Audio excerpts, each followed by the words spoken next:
Here I'm going to be explaining centripetal force. Centripetal force is when an object goes around in a circular path, such as like a yo-yo being thrown in the air in a circle or a car going on a banked curve. At any point of this path, the velocity will always be tangential to it.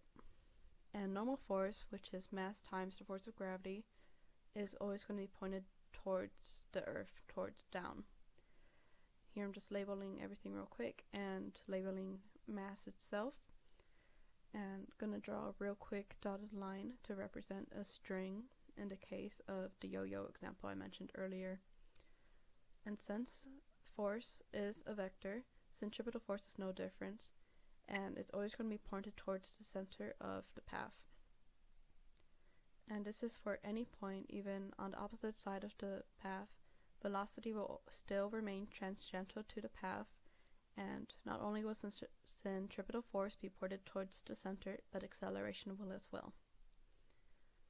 And the relationship between all of these variables is that centripetal force is equal to mass times velocity squared over the radius. And you can use this for any example. And just gonna catch up real quick. And for radius, it's important to note an example of a string that you have to include the distance between the center of the mass and the string itself.